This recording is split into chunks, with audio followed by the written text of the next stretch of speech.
신명기 12장 8절에서부터 12절까지입니다. 우상에게 바쳐지는 예배와 하나님 앞에 드리는 예배는 분명히 구분이 되어집니다. 대상이 다릅니다. 하나님 앞에 드리는 예배는 하나님만 예배하는 것입니다. 하나님 외에 다른 것에도 예배하며 하나님을 예배하고 있다면 그것은 예배가 아닙니다. 오직 하나님만 예배하는 것이 예배입니다. 우리가 주님을 예배할 때에 자기 소견대로 예배해서는 안 된다. 하나님이 정하신 대로 해라. 하나님이 기뻐하는 방법대로 해라. 하나님께 영광이 돌려지는 예배를 드려라. 또 하나님께서 정하신 택하신 장소 11절, 14절, 18절에 나와 있죠. 택하신 장소, 정하신 곳에서 주님을 예배해라. 내 소견대로 하지 말라. 내 소견대로 하지 말라. 지금 우리가 살고 있는 세상은 종교다원주의 세상입니다. 수천 년 동안 여러 종교가 같이 뒤섞여서 존재해왔던 그런 나라가 우리나라입니다. 그런 종교다원주의 사회 속에서 우리는 살고 있습니다. 그 가운데서 우리는 예수를 믿습니다. 우리는 예수 그리스도가 유일한 구원자이고 또 예수 그리스도 이름으로 하나님 앞에 나가는 예배가 그게 우리가 드려야 될 유일한 예배다라고 하는 것을 우리는 분명히 생각을 가지고 있어야 합니다. 이것저것 섞어가지고 예배드리면 안 돼요. 특별히 우리나라는 오래도록 이 샤머니즘, 이 무당 샤머니즘의 영향을 많이 받았기 때문에 그 예배가 이 무당적 기질이 있어요.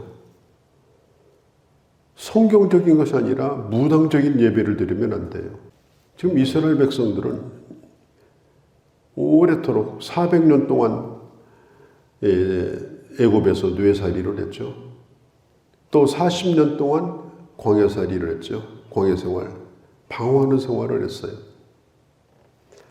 그런데 정말 오랜만에 안식을 얻게 됩니다. 자기 땅을 갖게 돼요. 안식을. 이게 정착해서 이제 정착 생활을 하게 됩니다. 구절에도 보면 옛날에는 안식이 없었다는 거예요. 우리도 예수 믿기 전에 안식이 없었어요. 우리에게 쉼이 없었습니다. 그냥 휴일은 있었어요. 노는 날은 있었어요. 그러나 안식은 없었어요.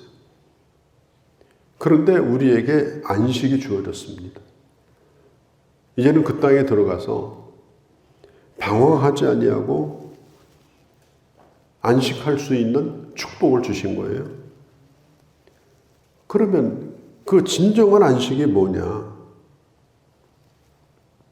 그 안식을, 하나님이 내게 주신 안식을 기뻐하고 그리고 안식을 고백하고 안식을 드러내고 그리고 그 안식이 이 세상에 노는 것, 이 세상에 쉬는 것과 분명히 다르다는 걸 보여주는 게 뭐냐? 그게 바로 예배예요. 그래서 예수 안 믿는 사람은 노는 날 놀러 가지만 예수 믿는 사람은 안식하러 예배를 드리는 거예요. 전혀 다른 겁니다. 그래서 9절에 안식과 기업은 아직 이루지 못했다. 광야 생활할 때. 그런데 10절에 보면 너희에게 안식을 주어서 평안히 거주하게 했다. 그럼 그때 어떻게 할 거냐? 11절에 하나님이 자기 이름을 두시려고 택하신 곳에 가서 예물을 드리며 주님을 예배해라. 이렇게 말합니다. 우리는 영원히 안식을 이제 얻을 자로 하나님의 약속을 받은 자죠. 영원한 안식. 영원한 안식은 우리에게 앞으로 주어질 천국의 안식입니다. 그러면 이 예배는 뭐냐? 예배는 바로 천국에 들어가기 전까지 이 땅에서 하나님이 주시는 안식을 미리 경험하는, 하나님이 주시는 안식 가운데 들어가는 여행 연습과 같은 것입니다. 예배는. 그래서 참 예배는 뭐냐? 바로 하나님의 나라를 누리는 거죠. 하나님의 나라를 누리는 거. 그리고 천국에 가서 이제는 영원한 안식을 이제 누리게 되는 거. 그게 이 땅에서 이미 시작이 된 거예요. 이 땅에서. 그게 바로 예배입니다. 제가 이 얘기를 왜 길게 해드리느냐. 이 예배에 대한 성경적 분명한 지식을 여러분 가지고 있어야 돼요. 도대체 예배는 왜 드려야 되는 거냐? 성경책 끼고 와서 그냥 집회 참석하고 가는 거냐? 아니에요. 예배는 예배에 신학이 있고 예배의 원리가 있고 하나님이 우리에게 가르쳐 주신 이 예배의 정의가 있는 거예요. 그러니까 내가 하고 싶은 대로도 하지 말고 하고 싶으면 하고 안 하고 싶으면 안 하고 예배 드리고 싶으면 드리고 말고 싶으면 말고 8절에 있는 대로 자기 소견대로 하지 말라는 거예요. 자기 소견대로. 예배는 그렇게 하는 게 아니라는 거예요.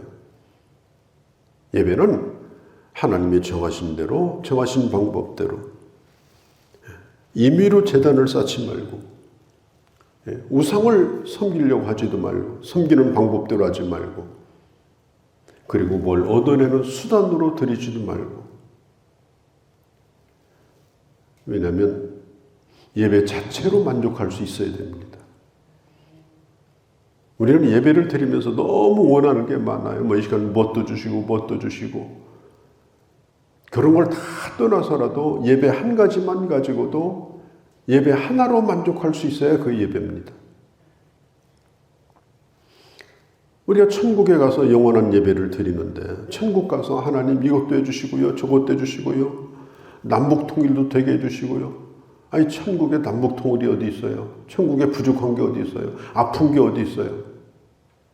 그러니까 천국 가서 드리는 예배는 요구사항이 없는 예배예요. 천국의 예배는 수단이 아닙니다. 예배 하나로 족한 게 천국의 예배예요. 그러면 이 땅에서 하나님 앞에 드리는 예배도 마찬가지입니다. 정말 예배가 너무 귀하고 좋아서 예배에 들어가는 순간 모든 것을 다 잃어버리고 예배에 만족하고 예배에 취하고 그 은혜를 누릴 수 있는 그것. 그게 바로 진정한 예배다. 네. 우리도 이런 예배를 누리시기를 바랍니다. 이런 예배를. 그리고 누가서 12장에 보면 너의 몸으로 산제사를 드려라. 너의 몸으로 산제사를 드려라.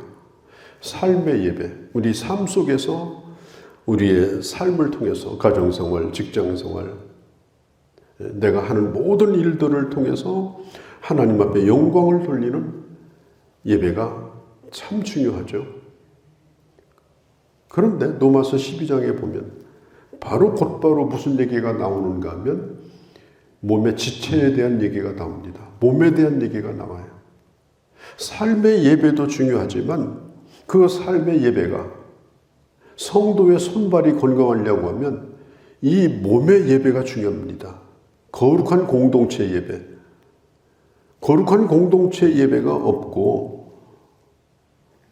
예배의 성공자가 되지 않고서는 예배적 삶이라고 하는 건 이건 어려운 것이다. 공동체가 모여서 정규적으로 주님 앞에 드리는 예배가 있고서야 삶의 예배가 있는 겁니다. 흩어지는 예배가 있는 거예요. 모이지 않고서 흩어져 있는 것은 그것은 예배도 아니고 삶도 아닌 거예요. 모이고 은혜 받고, 모이고 천국을 경험하고, 모이고 영적인 만족함을 충분히 누리고, 그리고 나가서 살 때 그 삶이 예배가 되는 것이다 라고 하는 것입니다. 또 예배를 드릴 때 꼭 필요한 거 두 가지가 있는데, 오늘 뒤에 보면은 첫 번째는 예배 때마다 하나님 앞에 희생 제물과 그 다음에 소제와 거제와 또 낙헌 제물과 11조와 이런 예물을 드려라. 11절 후반에 이 아름다운, 네가 준비한 참으로 아름다운 예물을 가지고 나와서 하나님 앞에 선물로 예물을 드려라. 예배는 하나님의 은혜에 감사하여 드리는 선물입니다. 우리가 귀한 자리에 가면 선물을 가져가잖아요. 선물이 없이 우리는 어디 가려고 하면 선물을 뭘 준비할까? 조그만 거라도 항상 준비해서 그냥 빈손으로 덜렁덜렁 오는 사람은, 그것도 한두 번이지, 그런 사람은 누가 환영하지도 않아요. 나중에는 너 왔니? 이 정도로 끝나요. 그러나 올 때마다 선물을 준비하고 그것도 정성을 다하고, 그리고 주님을 예배할 때, 주님은 인격이기 때문에 우리는 인격이신 주님을 예배하는 거지 어디 나무 밑에 가서 일방적으로 비는 게 아니잖아요. 그래서 예배에는 반드시 선물이 필요하다. 제물이 필요하다. 지금은 예수 그리스도의 보혈로 이제는 희생 제물을 가지고 갈 필요는 없지만 이미 받은 바 은혜에 감사하여 하나님 앞에 감사의 예물, 11조의 예물, 내 삶의 예물, 이런 예물들을 하나님 앞에 드리면서 감사하는 그런 예배를 드려라 하는 겁니다. 또 한 가지는 12절에 보면 즐거워할 것이요. 우리가 어제 본문 7절에도 가족들이 함께 즐거워하라. 그러니까 하나님 앞에 드리는 예배는 온 가족이 함께 즐거워하는 예배예요. 그리고 누리는 예배입니다. 누리는 예배. 그러니까 너희만 예배하지 말고 너희 집에 있는 12절에 자녀들도 노비들도 심지어 짐승들도 다 쉬게 만들고 그리고 예배해라. 예배해라. 그 다음에 12절에 보면 레위인들과도 그렇게 즐겁게 예배해라. 레위인이 누구예요? 레위인은 예배를 돕는, 오늘날로 말하면 목회자고 사역자입니다. 너만 즐거워하지 말고 레위 사람과도 즐거워해라. 19절에 보면 레위 사람을 버리지 말라.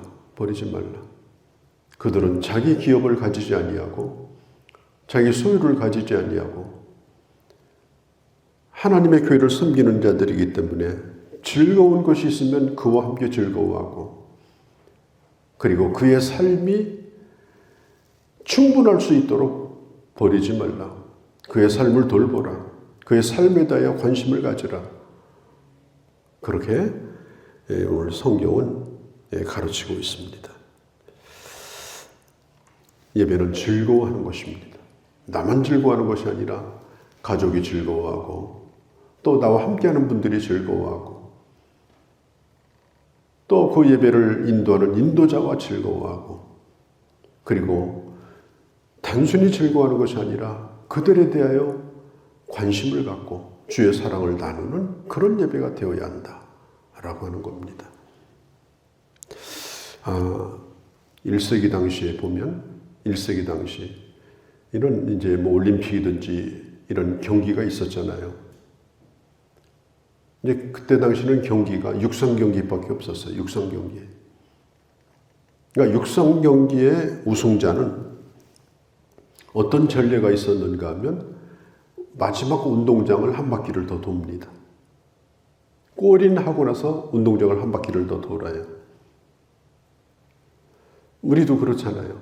지금도 올림픽 경기라든지 육상 경기는 마지막 골인을 하고 나서 이제 환호를 받으면서 그 운동장을 한 바퀴 돕니다. 그러면 일성의 당시에는 그때 군중들이 뭐라고 외치느냐? 합당하다, 합당하다 이렇게 외칩니다. 합당하다, 합당하다. 그러면서 막 환호를 합니다. 그러니까 이 순간만은 당신이 최고다. 당신은 우리의 환호를 받기에 합당하다. 그게 합당하다라는 말이에요. 영광을 받기에 합당하다라고 하는 이 단어가 바로 이런 배경을 가지고 나온 말입니다. 이런 배경. 우리가 하나님 앞에 영광을 돌릴 때, 하나님 앞에 영광을 돌릴 때, 그 모든 관중들이 다 일어나가지고 손을 들면서 당신은 우리의 환호를 받기에 합당하다라고 소리를 지르는 것처럼 우리가 하나님 앞에 드리는 예배도 바로 그러해야 된다. 하나님 앞에 드리는 예배도 정말 주님의 그 영광 앞에 합당하게 드리는 예배가 되어야 한다. 그런 모델이 요한계시록 4장과 5장에 이미 나와 있습니다. 천군과 천사가 저 하늘에서 드리는 예배가 이미 잘 소개가 되어 있는데 예배 때마다 외치는 소리가 뭐냐? 합당하다. 그분은 우리 예배 받기에 합당하다. 우리가 마음껏 예배를 드리고 모든 걸 드려서 예배를 드려도 아니 예배를 드리다가 우리가 어떤 어려움을 겪는다 하더라도 그분께 드리는 예배는 합당한 예배다. 내가 손해보는 것이 아니고 내가 예배를 드려주는 것이 아니고 하나님은 예배 받으시기에 합당하신 분이다. 그리고 나만 예배하는 것이 아니라 많은 사람들을 함께 초청해서 그 즐거움에 함께 동참할 수 있도록 그 즐거움을 함께 누릴 수 있도록 그렇게 예배를 드려야 되는 겁니다. 우리는 예배의 경건성도 중요합니다. 그러나 전통에 얽매이지 아니하고 하나님 앞에 합당한 영광을 돌리는 방법이 뭘까? 교회는 그것도 고민하면서 예배가 역동적으로 예배가 충만함으로 또 모든 자들이 만족할 수 있도록 드려지는 예배가 되도록 그리고 특별히 오직 하나님만 섬기는 예배가 되도록 그렇게 예배를 드려야 된다. 그리고 그 즐거움에 취하여 누리는 예배일 뿐 아니라 그 예배를 위하여 애쓰고 수고하는 레위 사람들도 절대로 13절에 그들을 19절에 그들을 저버리지 말라. 그래서 그 예배가 계속 이어져 갈 수 있도록 그 교회가 계속 세워져 갈 수 있도록 그들을 섬기고 그들에 대해서 관심을 갖는 것도 교회가 잊어서는 안 된다. 이렇게 성경은 말하고 있는 것입니다. 거룩하신 우리 아버지 하나님, 우리에게 안식을 주시고 그 안식의 표현으로 예배하라고 말씀하셨습니다. 천국은 모든 것이 만족하여 무엇을 구할 수 없는 오직 주님께만 합당한 영광을 돌리는 예배라면 이 땅에서 드려지는 예배도 주님 주신 은혜에 이미 만족하여 주께만 영광을 돌리는 그런 예배가 되도록 우리 교회를 축복하시고 또 우리 성도들 가운데 이런 충만한 예배의 은혜를 베풀어 주시옵소서. 예수님의 이름으로 기도하옵나이다. 아멘.